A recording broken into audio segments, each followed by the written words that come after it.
Hey guys, आज इस video में देखेंगे इस क्यूब को सॉल्व करने का एक एडवांस मेथड जिसकी मदद से आप इस क्यूब को 5 सेकंड के अंदर अंदर भी सॉल्व कर सकते हो। तो चलो फिर बिना किसी देरी के शुरू करते हैं।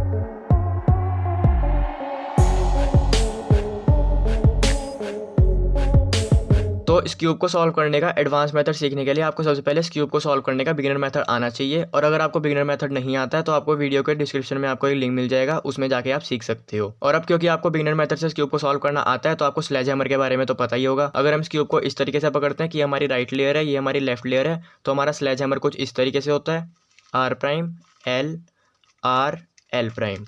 और जिस तरीके से स्लेज हैमर होता है इसी तरीके से एक होता है हेड स्लैमर। हेड स्लैमर हमारा इस तरीके से होता है, L R prime L prime R. तो इन दोनों का यूज़ हम अपने एडवांस सॉल्व में ही बहुत ज़्यादा करेंगे, इसलिए इनके बारे में आपको पता होना चाहिए। जहाँ पे भी हम स्लेज हैमर का यूज़ करेंगे वहाँ पे लिखा आएगा एस एच, मतलब स्लेज हैमर की शॉर्ट फॉर्म। और जहाँ पे भी हम हेड स्लैमर का यूज़ करेंगे वहाँ पे लिखा आएगा एच एस, मतलब हेड स्लैमर। और अब क्योंकि हमें स्लेज हैमर और हेड स्लैमर का यूज़ अपने सॉल्व में बहुत ज़्यादा करना है तो इनको एग्जीक्यूट करने की आपको अच्छी फिंगर ट्रिक्स पता होनी चाहिए। मतलब अगर आप स्लेज हैमर को इस तरीके से एग्जीक्यूट करोगे तो आपको बहुत ज़्यादा टाइम लग जाएगा। तो इसलिए आपको ये बेकार फिंगर ट्रिक्स यूज़ नहीं करनी है, आपको कुछ इस तरीके से एग्जीक्यूट करना है। तो ये मैंने किस तरीके से किया मैं अभी आपको समझा देता हूँ। तो स्लेज हैमर को अच्छी तरीके से एग्जीक्यूट करने के लिए सबसे पहले आपको क्यूब को सही तरीके से पकड़ना पड़ेगा। तो क्यूब की हम होल्डिंग पोजीशन कुछ इस तरीके से रखेंगे। हमने इसमें क्या किया, हमारे राइट हैंड की 2 फिंगर्स टॉप पे रखी हैं, यहाँ पे थंब है, और ये दोनों फिंगर्स हमारे इस तरीके से हैं राइट फेस पे। राइट हैंड होने के बाद हमें हमारे लेफ्ट हैंड की ये दोनों फिंगर्स बैक में रखनी है और थंब हमारा बॉटम में रखना है। और फिर इस तरीके से पकड़ने के बाद हम स्लेज हैमर शुरू करेंगे। हम करेंगे सबसे पहले आर प्राइम इस हैंड से। अब आर प्राइम करने के बाद हमें करना है एल। एल हम इन दोनों फिंगर से इस तरीके से पुश करेंगे। और ये होने के बाद हमें करना है आर, जो हम इस थंब से इस तरीके से पुश करके करेंगे। और आर होने के बाद हमें करना है एल प्राइम, जो हमारा इस हैंड से हम कर सकते हैं। ठीक है। और अब आपने देखा कि किस तरीके से मेरा तो पूरा हाथ ही घूम गया है ये स्लेज हैमर लगाने के लिए। तो इसलिए हम क्या करते हैं, हमारे पूरे हाथ को नहीं घुमाते। मैंने भी आपको क्यूब को इस तरीके से पकड़ के दिखाया, हम क्यूब को इस तरीके से पकड़ते हैं। मैंने पहले इस तरीके से इसलिए नहीं पकड़ा था क्योंकि फिर आप ज़्यादा कंफ्यूज हो सकते थे। तो इसलिए मैंने आपको क्या दिखाया कि इस तरीके से पकड़ेंगे तो हम क्या करेंगे, ऐसे पकड़ के इसे ऐसे होल्ड कर लेंगे टेढ़ा। तो मतलब ये हो गई आर और ये हो गई एल। तो हमें इसमें स्लेज हैमर करना हम कैसे करेंगे, R prime L R L prime. तो इस तरीके से हम स्लेज हैमर कर सकते हैं। और इसी तरीके से हम हेड स्लैमर भी करेंगे। हमने इस क्यूब को इस तरीके से पकड़ा स्लेज हैमर लगाने के लिए। हेड स्लैमर के लिए भी हम इसी तरीके से टिल्ट करके पकड़ेंगे, लेकिन हम इस राइट हैंड का थोड़ी सी पोजीशन चेंज करेंगे। स्लेज हैमर में हमने ऐसे पकड़ा है, हेड स्लैमर में हम इस तरीके से पकड़ेंगे। हमारा जो थंब फ्रंट में था वो हमारे यहाँ पे चला जाएगा टॉप में, और जो हमारी ये दोनों फिंगर्स टॉप पे थी वो अब हमारे लेफ्ट पे चली जाएंगी। तो हम इस तरीके से पकड़ेंगे, ये हमारी लेफ्ट लेयर है और ये हमारी राइट लेयर है। तो हम क्या करेंगे, हमारा हेड स्लैमर होता है एल आर प्राइम आर। ठीक है। तो हम सबसे पहले ऐसे करेंगे एल, फिर हम करेंगे आर प्राइम, फिर एल प्राइम के लिए हम इस फिंगर से ऐसे पुश करेंगे, फिर करेंगे आर।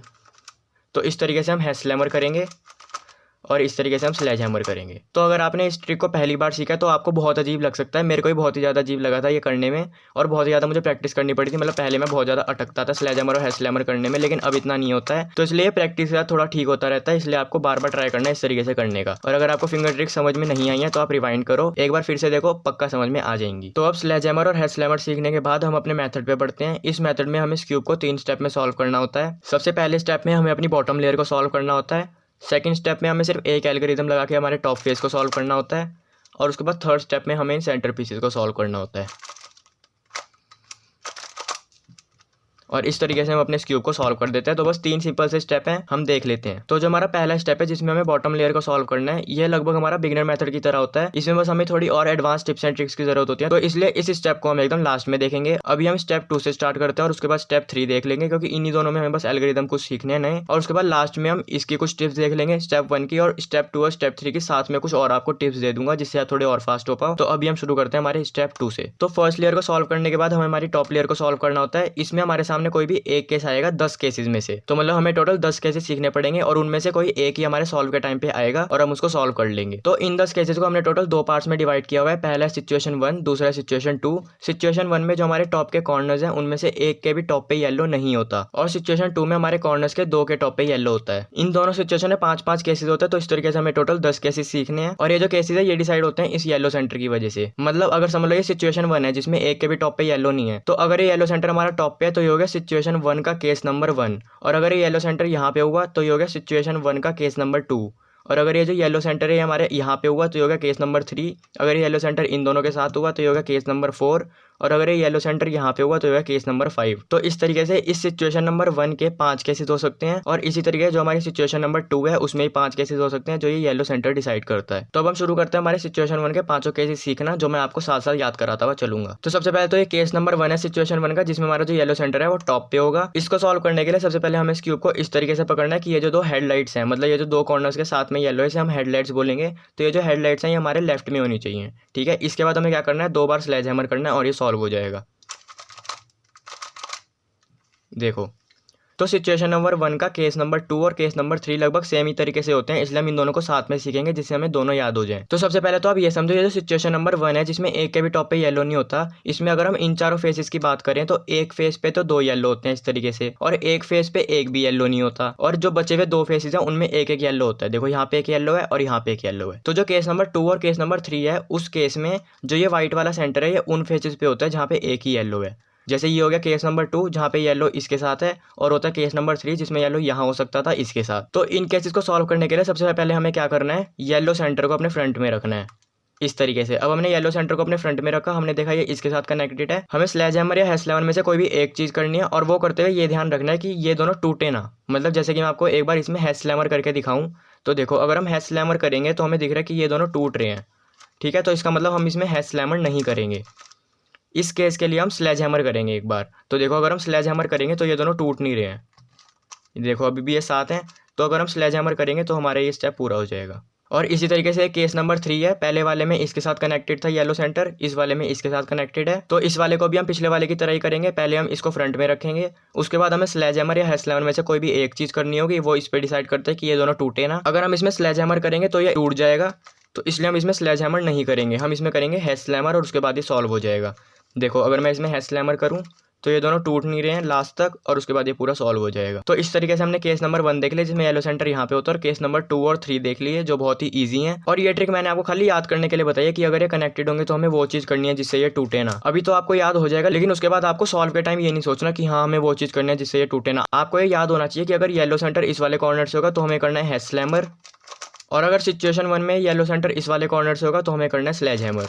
तो इसलिए ये आपको याद होना चाहिए। तो मैंने भी आपको बस एक ट्रिक बता दिया जिससे आपको अभी के लिए याद हो जाए। अब हमारे सिर्फ 2 केसेस बचे हैं, केस 4 और केस 5। केस 4 में जो हमारा येलो सेंटर है इन दोनों हेडलाइट्स के साथ में होगा, और केस 5 में जो एक बचा है हमारा येलो सेंटर यहाँ पे होगा जहाँ पे एक भी येलो नहीं है। तो केस 4 और केस 5 लगभग सेम तरीके से सॉल्व होते हैं। मैं आपको एक बार केस 4 बताऊंगा, उसके बाद जब मैं आपको केस 5 बताऊंगा तो आपको ये चीज़ याद भी हो जाएगी। थोड़ी सी कॉम्प्लिकेटेड है लेकिन एक बार समझोगे तो आ जाएगा। तो इसमें हमें सबसे पहले क्या करना है, इस क्यूब को इस तरीके से पकड़ना है कि ये जो हेडलाइट्स हैं हमारे लेफ्ट में हो, और उसके बाद सबसे पहले हमें करना है एक हेस्लेमर। और हेस्लेमर करने के बाद जिस तरफ हमारा येलो था हम उस तरफ रोटेट करेंगे। जैसे इस वाले केस में भी हमारा येलो यहाँ पे था तो हम इस तरफ रोटेट करेंगे। और आपको ये ध्यान रखना कि मैंने ये बोला कि जिस तरफ हमारा येलो था, जैसे इस समय हमारा येलो यहाँ पे जा चुका है, हमें ये नहीं देखना, हमें बस ये देखना जहाँ पे हमारा येलो पहले था। तो हमारा येलो इस तरफ था जब हमने शुरू किया था अभी ये एल्गोरिदम, तो हम रोटेट करेंगे इस तरफ, और उसके बाद हमें करना है sledge hammer Y2 sledge hammer. तो हो सकता है आपको अभी ये थोड़ा हार्ड लगे, लेकिन अभी जब हम दूसरे केस पे बढ़ेंगे तो आपको समझ आ जाएगा। हमें करना है sledge hammer Y2 sledge hammer, और इस तरीके से सॉल्व हो जाएगा। तो मुझे पता अभी आपको ये समझ में नहीं आया होगा, लेकिन अब मैं आपको केस नंबर 5 बताऊंगा इसी फंडे का यूज़ करके, और आपको ये चीज़ क्लियर हो जाएगी। तो देखो ये हमारा केस 5 है, इसमें हमारा जो व्हाइट सेंटर है वो यहाँ पे है, तो इसको भी हम लगभग उसी तरीके से सॉल्व करेंगे। उसमें भी हमने क्या किया था, सबसे पहले इस क्यूब को इस तरीके से पकड़ा था कि ये जो हमारी हेडलाइट्स है हमारी लेफ्ट में हो। उसके बाद हम करेंगे एक हेस्लेमर, और हेस्लेमर करने के बाद हमारा जिस तरफ येलो था हम उस तरफ रोटेट करेंगे। जैसे इस वाले केस में हमारा येलो इस तरफ था, अभी ये इस तरफ आ चुका है, इस पे ध्यान नहीं देना। हमने जब शुरू किया था ये एल्गोरिथम लगाना तब हमारा येलो इस तरफ था, तो हम इस तरफ रोटेट करेंगे। और उसके बाद हमने क्या किया था, sledge hammer Y2 sledge hammer, और ये सॉल्व हो गया। तो मैं उम्मीद करता हूँ आपको ये समझ आ चुका होगा। हमें सबसे पहले करना है एक बार हेस्लेमर, उसके बाद जहाँ पे येलो था उस तरफ रोटेट करना है, फिर करना है sledge hammer Y2 sledge hammer. और आप 1-2 बार प्रैक्टिस करोगे तो आपको और क्लियर हो जाएगा, एक बार आप खुद से करके देखो, आ जाएगा। तो यहाँ पे हमने सिचुएशन 1 कंप्लीट कर लिया। अब हम बढ़ते हैं सिचुएशन 2 के 5 केसेस की तरफ, और हमारे सेकंड स्टेप पूरा हो जाएगा। और इस क्यूब में मेनली यही चीज़ हार्ड है, हमारा सेकंड स्टेप। उसके बाद थर्ड स्टेप में हमें बस 1-2 येलो को सीखना है, ज़्यादा हार्ड नहीं है। तो ये हमारी सिचुएशन नंबर 2 का पहला केस, जिसे हमारा येलो सेंटर टॉप पे होगा। तो ये सीखने से पहले मैं आपको यही बता दूं कि जैसे हमने सिचुएशन 1 में ये भी समझा था कि इन सभी फेसेस पे येलो किस तरीके से हैं, वैसे हमें इसमें भी समझना है कि जैसे सिचुएशन 1 में हमने क्या समझा था कि एक तो एक भी कॉर्नर के टॉप पे येलो नहीं होगा, और साथ ही साथ एक फेस पे 2 येलो होंगे, एक फेस पे एक भी येलो नहीं होगा, और 2 फेसेस पे सिर्फ एक एक येलो होगा, है ना। इसी तरीके से हमें इसमें भी समझना है। इसमें क्या होगा, इस तरीके से डायगोनली 2 कॉर्नर्स के टॉप पे येलो होगा, और साथ ही साथ हमें इस फेस पे इस तरीके से ये दोनों येलो दिखेंगे, और एक तरफ से हमें एक भी नहीं दिखेगा। ठीक है। तो इस तरीके से इसमें येलोस की पोजीशन होती है, जैसे हमने सिचुएशन 1 में समझी थी वैसे हमें इसमें भी समझनी है, क्योंकि हमें अभी काम आने वाली है। तो अभी हम पहले इस वाले केस को देख लेते हैं। इस वाले केस को पहले हम ऐसे पकड़ेंगे कि हमें इस तरीके से ये वाले येलो दिखे, और उसके बाद हमें लगाना है स्लैमर, फिर रोटेट करना है राइट में, फिर करना है स्लेज हैमर, फिर रोटेट करना है राइट में, फिर करना है स्लेज हैमर। तो इस तरीके से बहुत ईजी है। पहले हैस्लैमर करो, फिर राइट में रोटेट करके स्लेज हैमर, फिर राइट में रोटेट करके स्लेज हैमर। बहुत ईजी है। अब हम बढ़ते हैं बाकी के चारों केस में। तो देखो अब हमारे जो बाकी के 4 केसेस बचे हैं उसके लिए आप ये चीज तो छोड़ो कि कौन सा केस नंबर 2 है, कौन सा 3 है, कौन सा 4 है, कौन सा 5 है, ये सब छोड़ो। आपको बस ये पता होना चाहिए कि हम पहले इस क्यूब को इस तरीके से पकड़ेंगे कि हमें यहाँ से ये दोनों कॉर्नर्स दिख रहे हैं और यहाँ से ये दोनों कॉर्नर्स दिख रहे हैं, और उसके बाद हमें ये देखना है कि अगर येलो सेंटर यहाँ पे है और येलो सेंटर यहाँ पे है तो इन दोनों में हमें करना है स्लेज हैमर, और अगर येलो सेंटर यहाँ पे है या फिर यहाँ पे है तो हमें करना है हैस्लैमर। ठीक है। सबसे पहले आपने इतनी चीज याद कर ली, और साथ ही साथ अगर येलो सेंटर यहाँ पे है यहाँ पे होगा तो हमें स्लेज हैमर तो करना है, लेकिन हमें इस क्यूब को इस तरीके से पकड़ के लगाना है वो स्लेज हैमर। और अगर येलो सेंटर यहाँ पे हुआ या फिर यहाँ पे हुआ तो हमें इस क्यूब को इस तरीके से पकड़ के हैस्लैमर लगाना है। आगे समझ में? चलो अब इस केस को सॉल्व करते हैं। इस केस में क्या है, हमने देखा येलो सेंटर इसके साथ है, ठीक है, तो हम इस तरीके से पकड़ के स्लेज हैमर लगाएंगे जैसा मैं आपको बता चुका हूँ, और स्लेज हैमर लगाने के बाद हमें वो केस मिल जाएगा जो हमें पहले से ही आता है। देखो ये सिचुएशन नंबर 1 का जोन सा भी केस है आप देख लो, और बहुत ही ईजी है। बस एक कॉर्नर के साथ यहाँ पे सेंटर कनेक्टेड है तो इसको किस तरीके से सॉल्व करना है ये तो हमें पता ही है। इसी तरीके से ये हमारा अगला केस है जो सेम टू सेम इस केस की तरह होगा। मैंने आपको बताया था कि अगर येलो सेंटर यहाँ पे है यहाँ पे हुआ तो हमें सबसे पहले इस तरीके से होल्ड करके स्लेज हैमर करना है। तो इस केस में भी हम यही करेंगे। हमने किया स्लेज हैमर, और उसके बाद हमें एक ऐसा केस मिल गया जो हमें आता है। ये देखो सिचुएशन नंबर 1 का ये वाला केस, इसको किस तरीके से सॉल्व करना है ये हमें आता है। उसके बाद हमारे 2 केसेस रह गए हैं, एक में येलो सेंटर यहाँ पे होगा और एक में येलो सेंटर यहाँ पे होगा। तो इन दोनों केस को किस तरीके से सॉल्व करना है मैं आपको बता चुका हूँ। पहले हमें इस तरीके से पकड़ना है, और ये करने के बाद हमें पहले करना है हैस्लैमर, और हैस्लैमर करने के बाद जो हमारे पास सिचुएशन आएगी वो हमें सॉल्व करनी आती है। तो ये बचा हमारा लास्ट केस जिसमें हम इस तरीके से पकड़ेंगे तो ये येलो सेंटर हमारा यहाँ पे होगा, ये भी वैसे ही होगा जैसे हमने इस वाले को किया था। हम इस क्यूब को इस तरीके से पकड़ेंगे और एक बार लगाएंगे हैस्लैमर, और उसके बाद हमारे सामने वो केस आ चुका है जो हमें सॉल्व करना आता है। तो अब बढ़ते हैं हमारे नेक्स्ट स्टेप की तरफ जिसमें हमें इन सेंटर्स को सॉल्व करना होता है। तो सेकंड स्टेप को कंप्लीट करने के बाद स्टेप 3 में हमारे सामने सिर्फ 4 केसेस आ सकते हैं। या तो हमारे सारे सेंटर खुद ही सॉल्व हो जाएंगे जो इस केस में हो गए थे, या फिर हमें कोई भी एक सेंटर सॉल्व हुआ मिल जाएगा और हमें सिर्फ 3 सेंटर को सॉल्व करना होगा। हम इस वाले केस को देख लेते हैं हमें कैसे सॉल्व करना है। तो इस वाले केस को सॉल्व करने के लिए हमें सबसे पहले इस क्यूब को इस तरीके से पकड़ना है कि ये जो 2 अपोजिट कलर है वो हमारे फ्रंट में हो, मतलब इस लेवल तक आगे अभी आपको ये तो पता ही होना चाहिए कि रेड के अपोजिट में ऑरेंज होता है, ग्रीन के अपोजिट में ब्लू होता है ना। तो जैसे इस वाले केस में हमें दिख रहा है कि यहाँ पे रेड और ऑरेंज है, तो ये दोनों एक दूसरे के अपोजिट कलर है। तो हम इन दोनों को ऐसे फ्रंट में पकड़ेंगे और फिर करेंगे sledge hammer, y2 sledge hammer, और इस क्यूब हमारा पूरा सॉल्व हो जाएगा। तो अब जो हमारे सेंटर के लास्ट 2 केसेस बचे हैं उनमें पहला केस तो ये है जिसमें अगर हम इस तरीके से देखें तो ये दोनों सेंटर्स आपस में स्वैप होने हैं, और इधर से देखें तो ये दोनों सेंटर्स आपस में स्वैप होने हैं। और जो दूसरा केस है वो ये है जिसमें हमारे सेंटर इस तरीके से स्वैप होने हैं, मतलब आपको दिख रहा है कि ये जो रेड वाला है यहाँ पे जाना है और ऑरेंज वाला यहाँ पे जाना है, और इसी तरीके से जो ग्रीन वाला है यहाँ पे जाना है और येलो वाला यहाँ पे जाना है। तो मैं उम्मीद करता हूँ कि जो मैंने आपको पिछला केस दिखाया और ये केस दिखाया इसमें फर्क तो कर ही पा रहे होंगे। पिछले वाले केस में ये इस तरीके से आपस में स्वैप होने थे और इस वाले केस में ये इस तरीके से आपस में स्वैप होने हैं। तो इन दोनों केसेस के एल्गोरिथम सीखने से पहले हमें इस क्यूब की सही नोटेशन सीखनी पड़ेंगी। मतलब अब तक हम क्या करते थे, अगर हमने इस क्यूब को इस तरीके से पकड़ा तो इसको हम अपनी राइट लेयर मानते थे और इसको हम अपनी लेफ्ट लेयर मानते थे, राइट। लेकिन रियल में इस क्यूब के सही नोटेशन नहीं होते हैं। रियल में क्या होता है, हम इस क्यूब को इस तरीके से पकड़ते हैं, मतलब एक कॉर्नर हमें इस तरीके से पकड़ना है और उसके बाद ये हमारी राइट लेयर होती है। मतलब एक तरीके से ये जो बॉटम वाला कॉर्नर है राइट में, हम इसको घुमाएंगे तो ये हमारी राइट लेयर होगी, ये वाली हमारी लेफ्ट लेयर होगी और ये वाली हमारी यू लेयर होगी। तो देखो आपको एक बार और दिखाता हूँ। इस कॉर्नर को पकड़ के घुमाएंगे तो ये हमारी राइट होगी, इस कॉर्नर को पकड़ के घुमाएंगे तो हमारा लेफ्ट होगा, और इस कॉर्नर को पकड़ के घुमाएंगे तो ये हमारा यू होगा, ठीक है। तो इस तरीके से जैसा कि हमें पता है अगर हम आर को पीछे को घुमाते हैं तो हम उसे बोलते हैं आर, और अगर हम इस लेयर को आगे को करेंगे तो ये होगा हमारा आर प्राइम, ठीक है। इसी तरीके एल होगा, ये होगा एल प्राइम, ये होगा एल। इस तरीके से यू भी होता है, ये होगा यू और ये होगा यू प्राइम, ठीक है। तो मैं उम्मीद करता हूँ आपको समझ आ गया होगा। नहीं समझ आ रहा है तो एक बार अपना क्यूब पकड़ो और उसके बाद इसी तरीके से पकड़ के देखो, ठीक है। तो बस आप एक तरीके से ये भी ध्यान रखते हो कि आपको इस कॉर्नर को देखना है और ये टिप एकदम आपके सामने रहनी चाहिए और ये कॉर्नर कभी नहीं हिलेगा। देखो आर में भी नहीं हिल रहा, एल में भी नहीं हिल रहा और यू में भी नहीं हिल रहा। तो अब हम इस वाले केस को देख लेते हैं जो मैंने अभी आपको दिखाया था। इसमें क्या होता है, इन दोनों सेंटर्स को आपस में स्विच होना है और इसी तरीके से इन दोनों सेंटर्स को आपस में स्विच होना है। तो इसमें आपको क्या करना है, सबसे पहले इस क्यूब को इस तरीके से पकड़ना है कि हमें वो दोनों सेंटर्स दिख रहे हैं जो आपस में स्विच नहीं होने हैं। जैसे कि इन दोनों को स्विच होना है और इन दोनों को स्विच होना है, तो हमें ये दोनों दिख रहे हैं जो आपस में स्विच नहीं होने हैं, ठीक है। तो हम इस तरीके से ही पकड़ सकते हैं या फिर हम इस तरीके से ही पकड़ सकते हैं कि ये दोनों भी आपस में स्विच नहीं होने। और हमें ये भी ध्यान देने की जरूरत नहीं है कि हमारे टॉप पे कौन सा कलर है, जैसे कि हम ऐसे ही पकड़ सकते हैं या फिर ऐसे ही पकड़ सकते हैं। तो इसका कोई फर्क नहीं पड़ता, हमें बस ये देखना है कि हमें फ्रंट में वो दोनों कलर्स दिख रहे हो जो आपस में स्वैप नहीं होने हैं। उसके बाद हमें बस ये वाला एल्गोरिथम लगाना है और हो गया। तो ये एल्गोरिथम है R L prime U prime L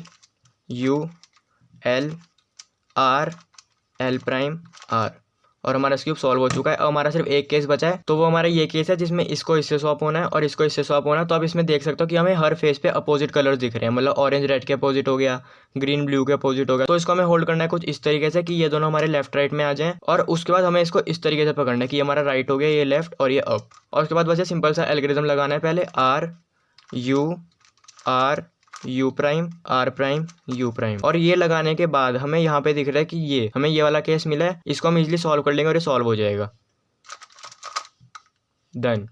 मुझे पता आपको एक बार में समझ आया नहीं होगा, एक बार वीडियो को रिवाइंड करो, देखो, फिर से समझ आ जाएगा। बहुत ही आसान है, बस हमें ये एल्गोरिथम लगाना है, उसके बाद एक बार रोटेट करना है। किस तरीके रोटेट करना है वो मैंने अभी आपको दिखाया, और उसके बाद हमें बस एक बार स्लेज हैमर करना है। अब ये चीज याद कर लो। अब हम बढ़ते हैं हमारे स्टेप नंबर 1 की टिप्स पे, और साथ ही साथ मैं इससे रिलेटेड भी आपको एक टिप दूंगा स्टेप नंबर 2 से रिलेटेड। तो स्टेप नंबर 1 को करने के लिए आपको सबसे पहले ये ध्यान रखना कि आपको कलर न्यूट्रल होना पड़ेगा। जैसे कि मैंने अब तक आपको जो सिखाया वो मैंने इस तरीके से सिखाया था कि हम बॉटम में व्हाइट को सॉल्व करेंगे, लेकिन ऐसा नहीं है, हमें व्हाइट ऑरेंज रेड मतलब जो भी कलर हो हम किसी से भी सॉल्व कर पाए। जैसे कि इस समय हमारा क्यूब स्क्रैम्बल है, तो इस समय हम देखें कि हमें कोई ऐसे सॉल्व मिल जाए, जैसे कि इस समय हमारा येलो भी सॉल्व हो रखा है, इस समय हमारा रेड भी सॉल्व हो रखा है, और ब्लू ग्रीन भी सॉल्व हो रखा है, ब्लू भी सॉल्व हो रखा है। तो इसमें हमारे बहुत सारे कलर सॉल्व हो रखे हैं, हम किसी से भी स्टार्ट कर सकते हैं, लेकिन हमें दिख रहा है कि व्हाइट पे एक भी सॉल्व नहीं है। तो इसलिए इस केस में व्हाइट से स्टार्ट करना थोड़ा गलत रहेगा, इसलिए हम किसी और कलर से स्टार्ट करेंगे, जैसे हम ब्लू से स्टार्ट कर लेते हैं, ठीक है। अभी समझ लो हमारा इंस्पेक्शन टाइम चल रहा है, तो हमें पता है हम ये वाले कॉर्नर को यहाँ पे इजिली लगा सकते हैं एक मूव में, ठीक है। और ये लगाने के बाद ये दोनों कॉर्नर्स कुछ ऐसे हो जाएंगे, ये हम सब कुछ इंस्पेक्शन में अपने प्लान कर रहे हैं। और ये लगाने के बाद ये वाला कॉर्नर हमारा यहाँ पे चला जाएगा इजिली इस तरीके से, और इसी तरीके से ये वाला कॉर्नर भी हमारा यहाँ पे चला जाएगा। तो इस तरीके से मैं बस आपको ये बताना चाह रहा हूँ कि हमें कलर न्यूट्रल होना पड़ेगा। हम किसी भी कलर से स्टार्ट कर सकते हैं, हमें सबसे पहले ये देखना है कि हमें कोई भी एक या फिर दो ऐसे कनेक्टेड मिल जाए। जैसे इस वाले केस में हम रेड से भी स्टार्ट कर सकते हैं, रेड को भी देख सकते हैं कि ये हमें यहाँ पे लगा लेंगे, रेड वाला पहला लग जाएगा। इस तरीके से हम रेड से भी स्टार्ट कर सकते हैं, मैंने ब्लू से कर लिया, कोई फर्क नहीं पड़ता। जैसे मैं आपको बता ही चुका हूँ मैंने ब्लू में कैसे प्लान किया, तो हम इस तरीके से स्टार्ट होते ही इसको सॉल्व कर सकते हैं। ये भी लग गया, ये भी लग गया, और ये वाला भी लग गया बैक में। हो सकता है आपको एक बारी में ये चीज समझ में ना आई हो, लेकिन कोई फर्क नहीं पड़ता, ये चीज आपको खुद से प्रैक्टिस करनी पड़ेगी और अलग अलग तरीके निकालने पड़ेंगे। जैसे आपको पता है ना हम 3x3 क्यूब में क्रॉस बनाते हैं, उसके भी कितने सारे अलग अलग तरीके होते हैं। एक तरीके से वैसे ही हो गए ये वाली फर्स्ट लेयर। और इसी बात को ध्यान रखते हुए कि हमेशा हमें व्हाइट से ही नहीं शुरुआत करनी है, समझ लो हमें इस वाले केस में ऑरेंज से शुरुआत करी। तो फर्स्ट स्टेप कंप्लीट होने के बाद हमारा जो सेकंड स्टेप होगा उसमें हमारी जो इंपॉर्टेंस होगी वो रेड होगी। जैसे कि अब तक मैंने आपको सेकंड स्टेप के जितने भी एल्गोरिथम सिखाए हैं उसमें आपको येलो को ध्यान रखते हुए बताया कि येलो सेंटर डिसाइड करता है। वो इसलिए क्योंकि नीचे हमने व्हाइट को सॉल्व किया था, तो व्हाइट के अपोजिट में येलो होता है, तो इसलिए यहाँ पे हमारे येलो के केसेस थे। लेकिन अब क्योंकि हमने ऑरेंज से सॉल्व किया, तो ऑरेंज के अपोजिट में क्योंकि रेड होता है, तो अब हमारे वो सारे केसेस रेड में आ जाएंगे। जैसे ये वाला कौन सा केस है, देखो हमारी सिचुएशन नंबर 1 है, एक भी कॉर्नर के टॉप पे रेड नहीं है। फिर इस वाले केस को सॉल्व करना हमें इस तरीके से पकड़ना होता है कि हेडलाइट्स हमारी लेफ्ट में हो, और उसके बाद 2 बार स्लेज हैमर करना होता है, इस तरीके से सॉल्व हो जाएगा। और अब हमारा यहाँ पे मेथड पूरा हो चुका है, लेकिन जाते जाते मैं आपको एक बार एक टिप और देता हूँ जो आपके काम बहुत आ सकती है अगर आप इसका यूज करना चाहो तो। आप यहाँ पे देख सकते हो हमारा फर्स्ट स्टेप तो पूरा हो गया, अब हम सेकंड स्टेप में है, ठीक है। और सेकंड स्टेप में हमें पता है कि ये सिचुएशन नंबर 1 है जिसमें ये खाली एक कॉर्नर के साथ कनेक्टेड है। तो इस वाले केस में हमें पता है कि हमें स्लेज हैमर करना है,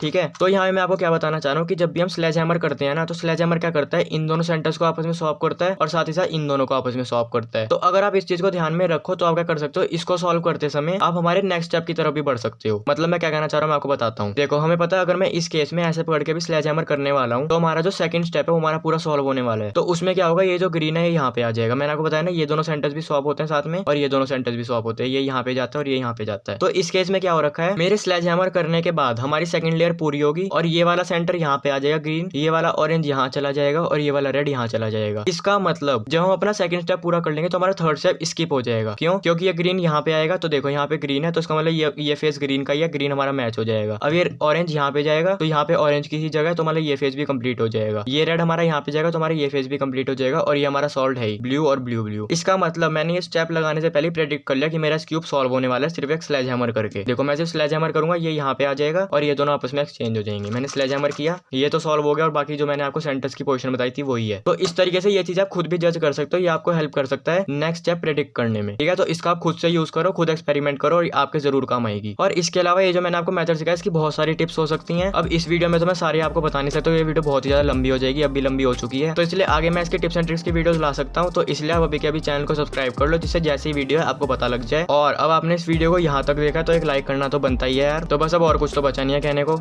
मेथड तो आपने सीख ही लिया, बस प्रैक्टिस करो और इसके ऊपर जल्दी जल्दी सॉल्व करो। तो मिलते हैं नेक्स्ट वीडियो में। Thanks for watching, bye.